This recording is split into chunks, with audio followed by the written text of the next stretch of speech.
रानू चिड़िया बहुत गरीब थी। वो अपनी दोनों बेटियों के साथ अपने घर में अकेले रहा करती थी, क्योंकि उसका पति कुछ सालों पहले ही दुनिया छोड़कर जा चुका था।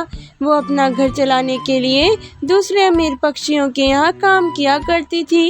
एक दिन रानू के घर में दस्तक होती है। अरे पिताजी, आप घर में सब ठीक तो है? भैया भाभी कैसे हैं? हाँ बेटा, घर में सब बढ़िया है। तेरी और बच्चियों की बड़ी याद आ रही थी, इसीलिए मैं आ गया। नाना नाना, आप आ गए? फिर वे सभी लोग कुछ देर तक बैठ के बातें करते हैं। बेटी, अब मेरा भी कोई पता नहीं, इसलिए मैं ये थोड़े पैसे लाया हूँ। पता नहीं कब इस दुनिया को छोड़कर चला जाऊँ।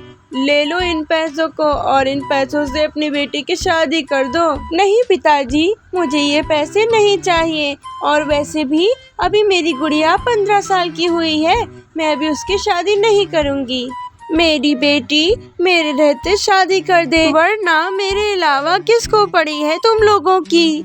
तुम्हारे ससुराल वालों ने तो टुन्नू के मरते ही तुम्हें बाहर निकाल दिया था। मुझे तेरी बेटियों की चिंता लगी रहती है, इसीलिए सोचता हूँ कि कम से कम तेरी एक बेटी की तो शादी देख जाऊँ। और ये पैसे तेरे भैया भाभी के नहीं है, मैंने जोड़े थे अपनी बेटी के लिए। रानू चिड़िया को अपने पिता की बात माननी पड़ती है। फिर वो अच्छा दूल्हा देखकर अपनी बेटी गुड़िया की शादी कर देती है। उसके पिता का देहांत हो जाता है, लेकिन बदकिस्मती से गुड़िया के ससुराल वाले दहेज के लालची होते हैं। अरे बहू, तेरी माँ ने हमें कुछ नहीं दिया, सारे रिश्तेदारों में हमारी नाक कटा दी। अरे कम से कम हमारी इकलौती बेटी के लिए तो कुछ दे देती। हमारी बेटी ससुराल जाकर क्या मुँह दिखाएगी? माँ जी, मैं अपने गले का हार स्वीटी दीदी को दे देती हूँ। हाँ, अब तू दे या तेरी माँ दे, बात तो एक ही है। ला दे इधर। फिर गुड़िया की सास उसका गले का हार ले लेती है। अब ऐसे ही धीरे धीरे गुड़िया को अपने ससुराल में 1 महीने का समय बीत जाता है। मम्मा मम्मा, दीदी की शादी का पूरा 1 महीना हो गया और वो अभी तक हमसे मिलने नहीं आई।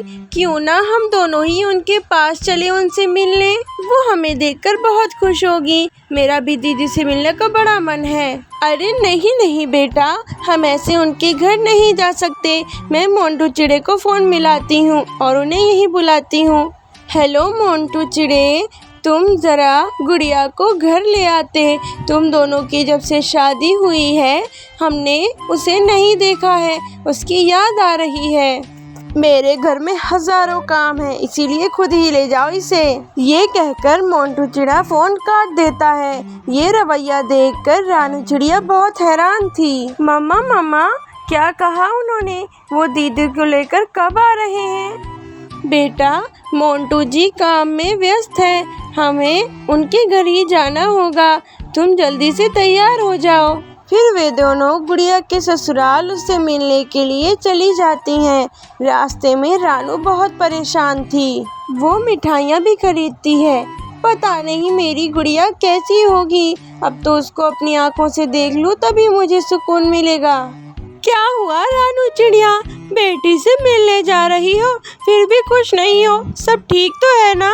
हाँ कालू भैया, सब ठीक है। आप मुझे जल्दी से मिठाइयाँ दे दो, पैसे मैं बाद में दूंगी।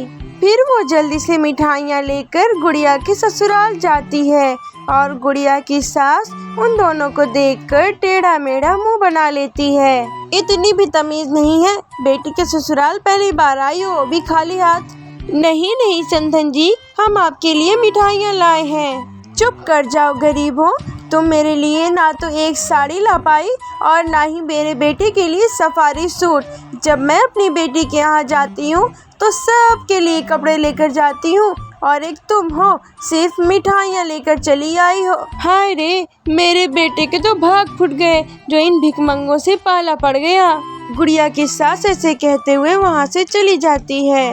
माँ, आप यहाँ पर क्यों आई हो, और वो भी मुझे बिना बताए?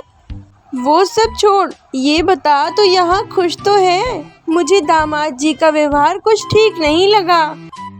नहीं नहीं माँ, सब कुछ ठीक है, मैं यहाँ खुश हूँ, आप बिल्कुल भी परेशान मत होइए। ऐसा कहकर वो अपनी माँ को वापस घर भेज देती है। अब दीपावली का त्योहार नज़दीक आ रहा था। बहू, पहली दिवाली का खर्चा बहू के मायके वाले उठाते हैं, तो तुम जाओ और हमारे घर का सारा खर्चा लेकर आओ। ऐसा क्या माँ जी, मैं अभी जाती हूँ और ले आती हूँ। आपको साड़ी चाहिए या सूट? अरे नहीं नहीं, तू कपड़े लत्ते रहने दे, बस जाकर 50,000 रुपए ले आ, इसमें सब हो जाएगा। नहीं नहीं माँ जी, मैं इतने पैसे कहाँ से लाऊंगी? मेरी माँ तो खुद ही दूसरों के घर में झाड़ू पोछे का काम करती है। बिना पैसे लिए वापस मत आना, और अगर पैसे ना मिले तो वहीं रह जाना। मेरे घर में तेरे लिए कोई भी जगह नहीं है। अब जल्दी जा, और हाँ, बिना लिए वापस मत आना। गुड़िया की सास उसे बाहर भेज देती है। अब गुड़िया अपनी माँ के पास आती है और सारी बातें बता देती है। माँ, अब चाहे कुछ भी हो जाए, मैं वहाँ नहीं जाऊँगी। वो लोग बड़े लालची हैं, हमेशा कुछ न कुछ मांगते रहते हैं। नहीं बेटा, बस 50,000 रुपए की तो बात है। मैं अभी जाती हूँ अपने मालिक के पास और पैसे उधार ले आती हूँ। नहीं माँ, मैं आपको इतनी रकम नहीं देने दूँगी। आज को उन्होंने 50,000 मांगा है, कल वो लोग 1 लाख मांगेंगे, आप कहाँ से देंगी? रानो को अपनी बेटी की बात समझ में आ जाती है और वो उसे वापस ससुराल नहीं भेजती। फिर दोनों माँ बेटी मिलजुल कर दिया बनाती हैं हर साल की तरह, और उसे अपने घर के सामने ही बेचने लगती हैं। शाम तक उनका सारा दिया बिक जाता है और आज दिवाली का दिन था। अब दोनों माँ बेटी दिया बेचकर जो पैसा कमाती हैं उससे अपना घर सजाती हैं और दिवाली के लिए मिठाइयाँ भी लाती हैं। फिर तीनों माँ बेटी मिलजुल कर हंसी खुशी रहने लगती हैं।